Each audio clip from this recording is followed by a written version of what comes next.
joined the United States Navy in June of 1958 after I had graduated from Lynn Classical High School in Lynn, Massachusetts.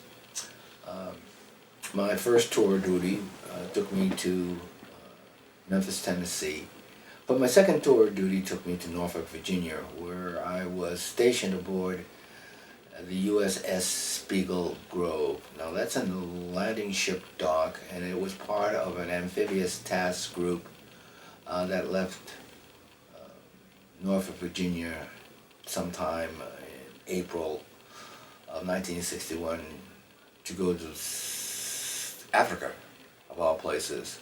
The things that the important elements of politically that were happening is that Russia and the United States were having a power struggle. The Cuban Missile Crisis was just beginning. We took all our task group force to the western part of Africa to either protect or evacuate U.S. citizens in consuls and embassies, and also if there was an opportunity to make alliances with different nations, we were also in that state of mind. We were there to protect the American citizens, U.S. embassies, American interests in the African nations, especially the coastal African nations. When we stopped and docked in Cape Town, South Africa, which at that time was the apartheid nation of the world, we were told, the black sailors were told, that we needed to stay together. That created a problem for me because we had a basketball team that had been playing in other nations, African nations, before we got to South Africa. And that group of sailors, players, were a mix of white and blacks. I was told by the lieutenant junior officer that the captain had sent down a directive that the team should be split into two separate units, one all white and one all black. Now that was a problem for me, being the coach and the coach player of this particular task group's basketball team.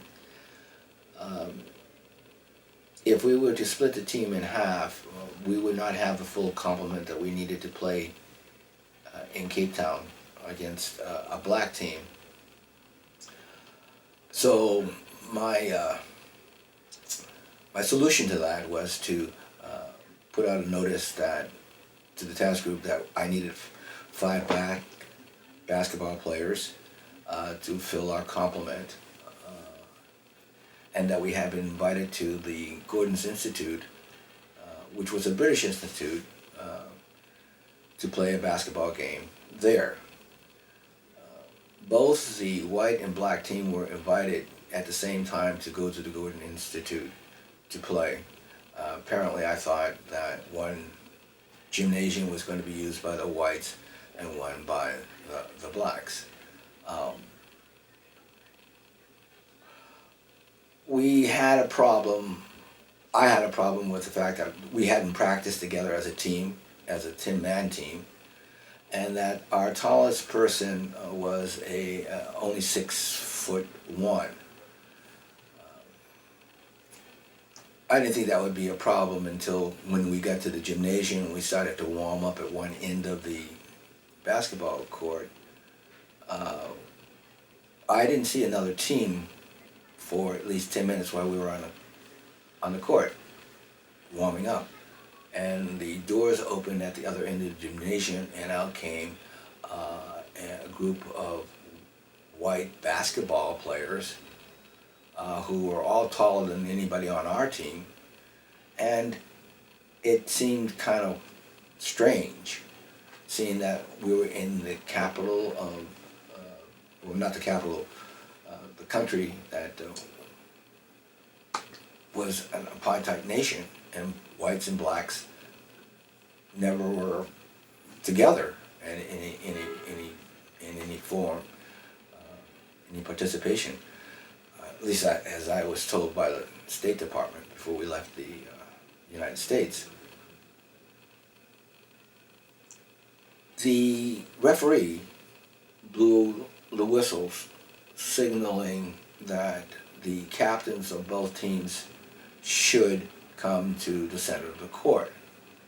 I am still in a state of confusion. I walked to the center of the court, and I was socially met by a gentleman who was about 6'4", who was captain of the Cape Town All-Stars.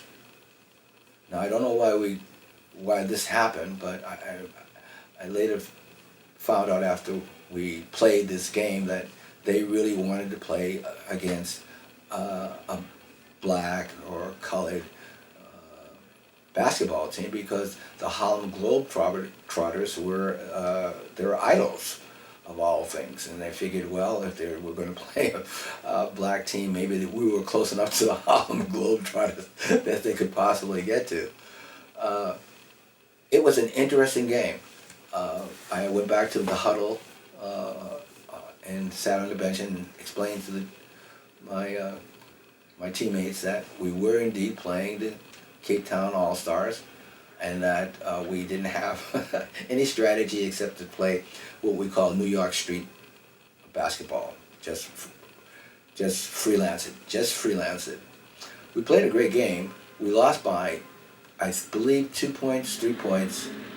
The Cape Town Times, the newspaper, next day had the box scores, a photograph, and some commentary about the game and how the sailors, the United States Navy team, lost to the Cape Town All-Stars. Not a bad thing to be playing in the first interracial basketball game in South Africa, 1961, May. This has all been documented into the Cape Town Times, which anybody could find if they were going through the archives of any college, university, special collections. The problem for me was after the game, the captain and a lieutenant junior grade officer came up to me and told me that my teammates and myself were all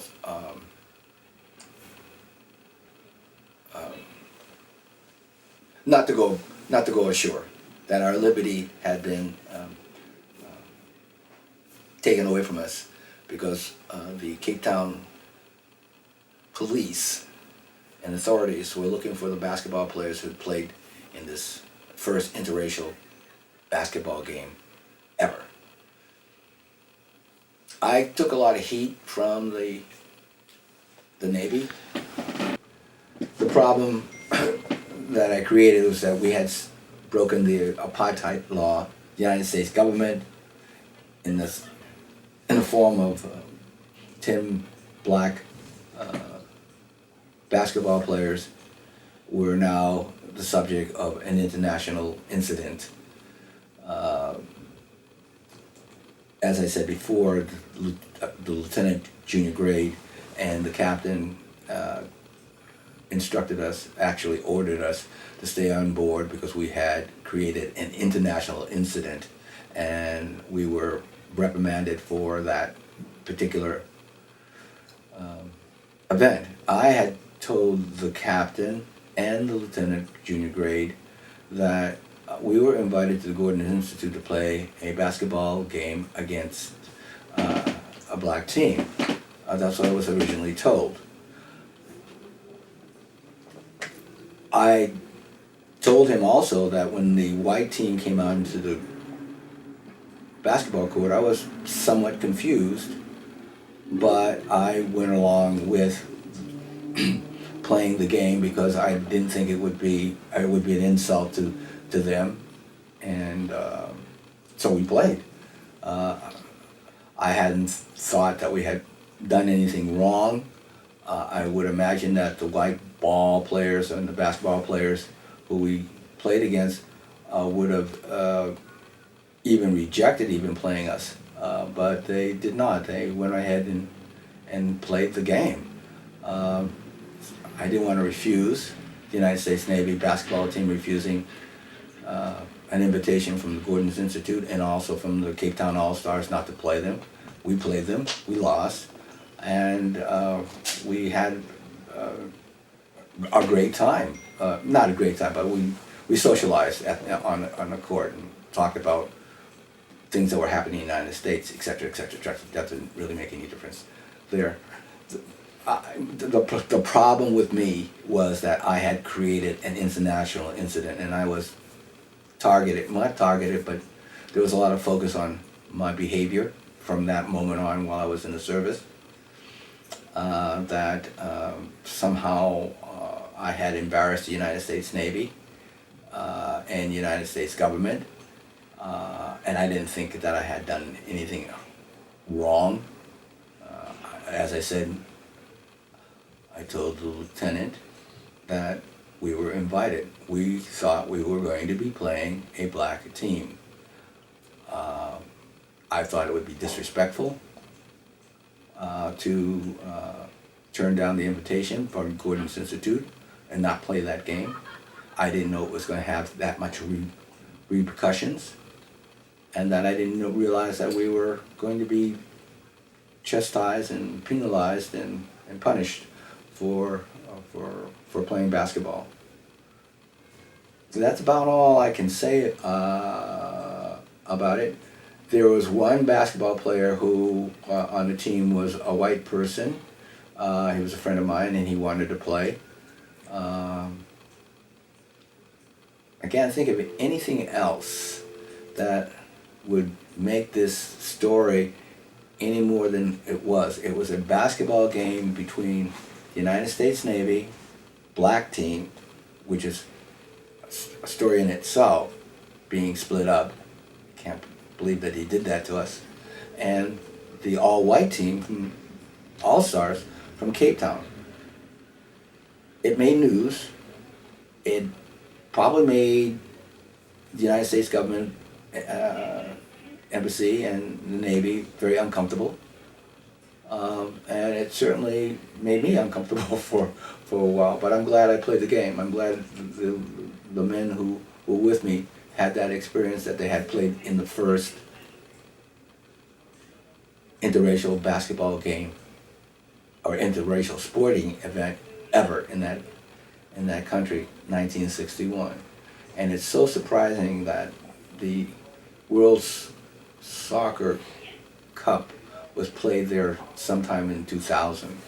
It just goes to show you that times did change eventually. Nelson Mandela had been in jail for about 3 or 4 months before our task group reached South Africa, and later on, 20 years later, he was the president of South Africa. So things did change. We did have an impact, small as it was, but we did do something that no one had ever done before, and that was integrate a sporting event in Cape Town, South Africa in 1961.